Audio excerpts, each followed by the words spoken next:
مرحبا اصدقائي، معكم حسام من قناة حسام اكس على اليوتيوب. اليوم يا اصغر رجعت لكم فيديو جديد وموضوع جديد، وموضوعنا لليوم يا شباب راح يكون عن التحديث الجديد بكلاش رويال. راح نحكي عن كل جوانب التحديث الجديد وايمت موعد نزوله والبطاقات الجديدة. خلوكم معنا. هلا راح نفتح هذا الصندوق ونهجم هجمة. اوه ليجندري.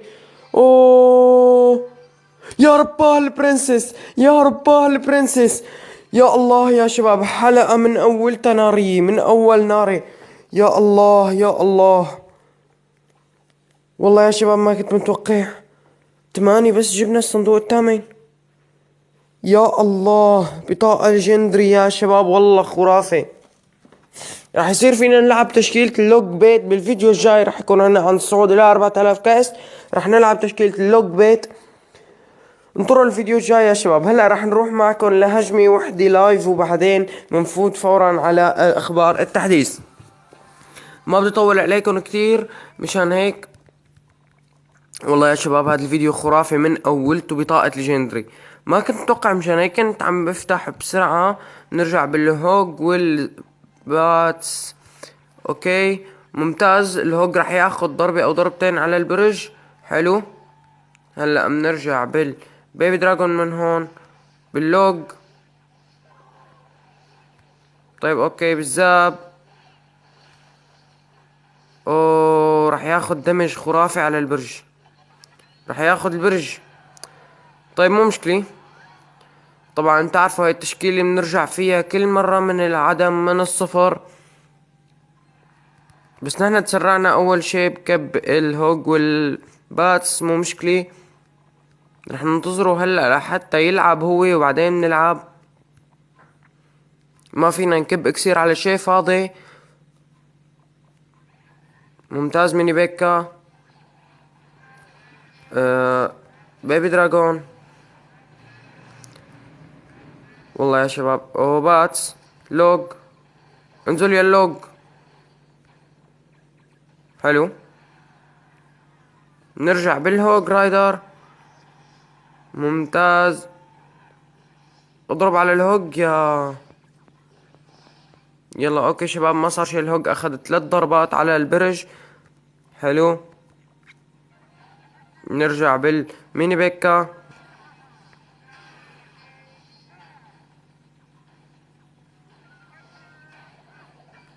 رح ياخد. اوكي ممتاز ممتاز. عم نأدي اداء سيء بهاي اللعبة، بس مو مشكلة. بتوقع فيديو الجاي رح يكون عندنا صعود ناري، لان رح نستعمل تشكيلة اللوج بيت. فطبعا رح يكون فيديو خرافي. بنحط اللوج. ممتاز اللوج. حاليا فايربول. حلو. هلا هون الباتس. الهوج رايدر ليلهي البيبي دراجونز. زاب. اخذنا البرج. ممتاز ممتاز. ميني بيكا.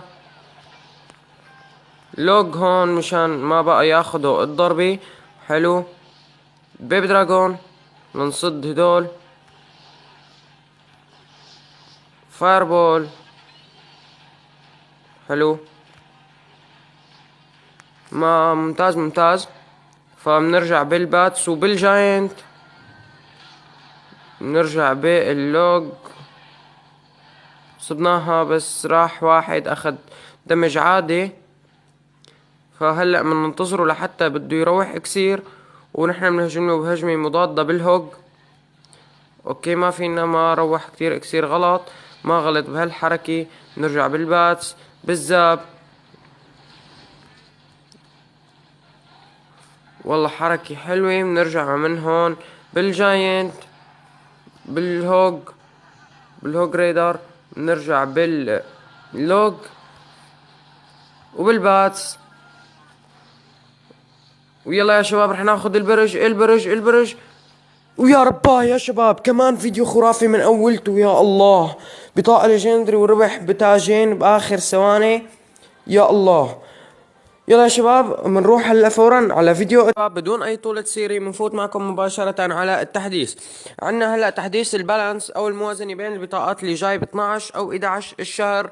هذا التحديث في كتير موازنات على كتير بطاقات. بتوقع هو من حيث الموازنة صح، بس في كتير أغلاط. البطاقة الأولى عنا الهوج رايدر اللي رح ينقص سرعة سوري، عم تزيد سرعة ضربه من 1.6 ل 1.5، بصير بيضرب أسرع. رح يصير الهوج فوق مانو قوي أقوى. فرح يزيد استخدامه بشكل كبير.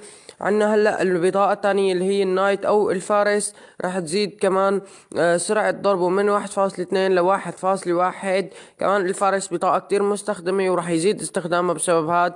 هو 0.1 ثانية بس باللعبة بتأثر. عنا البرنس اللي راح يزيد دمه 5%، وسرعة ضربه بتصير من 1.4 ل 1.5، يعني بزيدوا سرعة ضربه، بيزيدوا له الدم وبتنقص سرعة الضرب، يعني بتصير سرعة عالية. عفوا شباب، بتصير سرعة 1.5 يعني بنقصوا له اياها. الدمج تبع السبيلز مثل الفايربول واللايتنج والزاب واللوج والبويزن والروكيت والاروز راح ينقص دمجهم 5%، يعني راح يضعفوهم بشكل كبير، مو ضد جنود، ضد الابراج. راح يأثر كتير.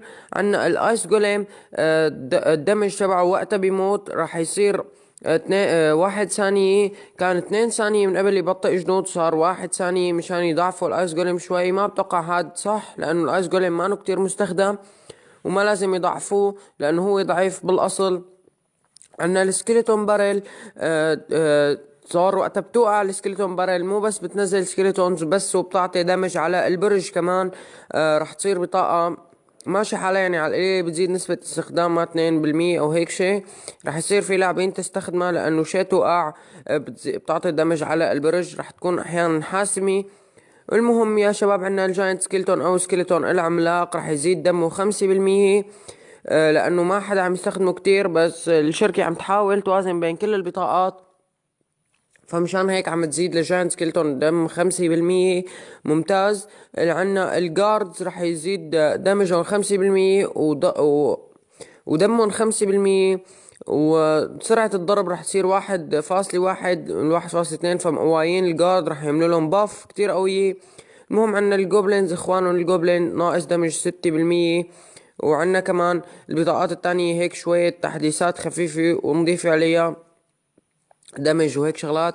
وفي عنا هلا بطاقات الجديدة اللي جاي، عنا بطاقة الكنترولر. رح تشوفوها، هي البطاقة، بطاقة الكنترولر. هاي البطاقة رح تكون مرتبطة بتوقع برج التاج، برج الملك. رح تكون عم تفعل قدرات خاصة له، رح نحكي عليها بعد شوي بالفيديو. ما بدي اخرب لكم شيء، خليكم شوي متحمسين. فهاي البطاقة ليكو هاي شكلها شوي مثل الكنترولر او اداة تحكم. ما بعرف هلا هي انتشرت على الكلاش رويال فاكيد رح تنزل، بس الشغل تبع ما مؤكد 100%. هلا رح اعرض لكم صورة على موقع ردت كانت لكم. شوفوا يا شباب، حد البرج طالعة هيك مثل إشارة تحكم صغيرة، ما بتوقع كتير منكم شافها، بس هي كمان عم يسألوا شو وضعها، أو إنه مرتبطة ببطاقات الهيروز شي، إنه رح تنزل الهيروز اللي رح نحكي عنهم كمان. ما بدي أخرب عليكم شي.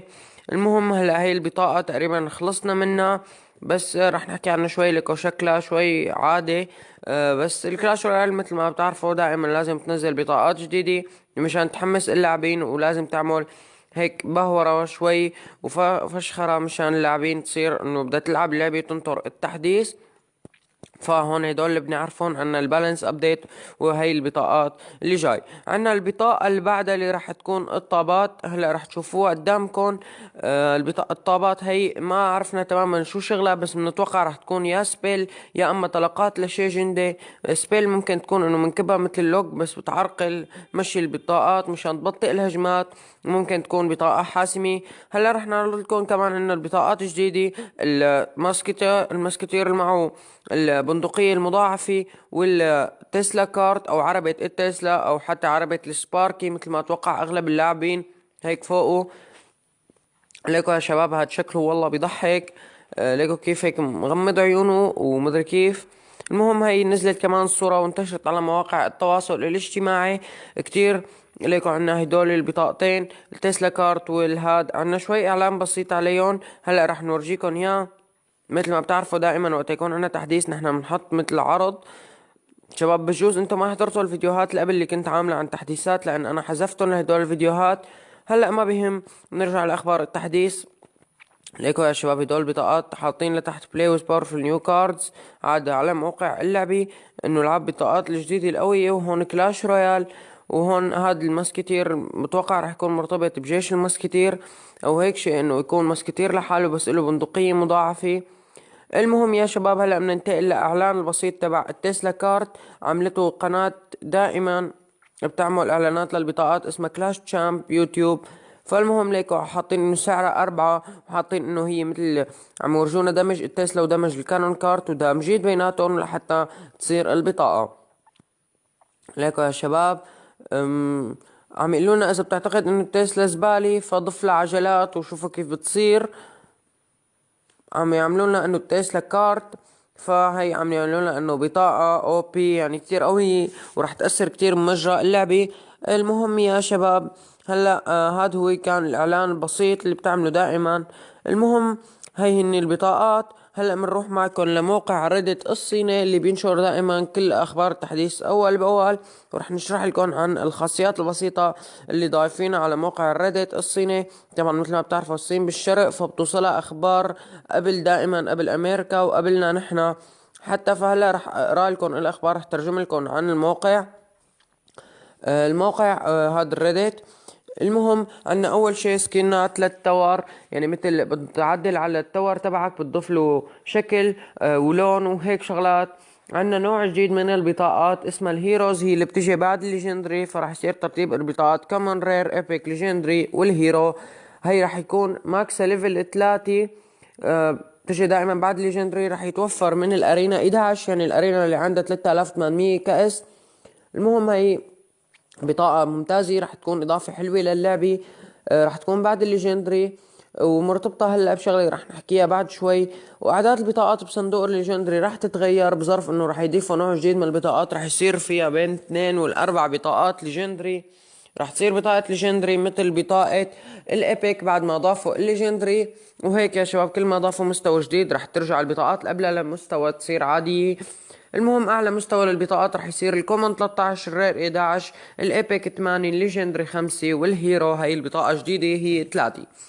رح يصير الكلانات بتقدر تدعم بطاقات اسطورية متوفر عند الليفل 11. الليفل مو الارينا، ومرة واحدة بالشهر فقط. يعني ممكن تدعم رفيقك بطاقات ليجندري مرة واحدة بالشهر، ممكن تدعمه بطاقة واحدة او هيك شيء. برج الملك راح يصير عنده قدرات خاصة ممكن نضيفها، مثل انه يصير برج انفيرنو او برج تجميد، وهي ممكن تكون مرتبطة بهاي زر الكنترولر اللي حكينا عنه قبل. وراح يصير حرب بين الكلانات داخل الكلان الواحد وضد كلانات تانية بلك اوس، وهيك مثل مين بيخلص صندوق التاج قبل او هيك لحتى تشجع العالم تضل فاتحة اللعبة وعم تلعب. وراح يصير شوية تعديلات على جوائز التورنمنت، ممكن انه تصير انت بتنقي البطاقات وحسب تنقيتك للبطاقات بصير تكلفة التورنمنت غير. فما ممكن يلغوا هاي التورنمنت تبع 10,000 جيم، او ممكن يخلوها ويضيفوا الكوستمايز تورنت او التورنت تورنمنت. عفوا شباب راح يضيفوا الكوستمايز تورنمنت انه هاي البطولات اللي ممكن تعديل عليها. فهون نكون وصلنا معكم لنهاية الفيديو. انا بتوقع هذا التحديث هو اللي رح يعيش كلاش رويال من اول وجديد، فمشان هيك خلونا متابعين، وطبعا رح اتابع لكم اخبار التحديث اول باول. بتمنى يكون عجبكم الفيديو، لا تنسوا الدعم باللايك والسبسكرايب. بيس.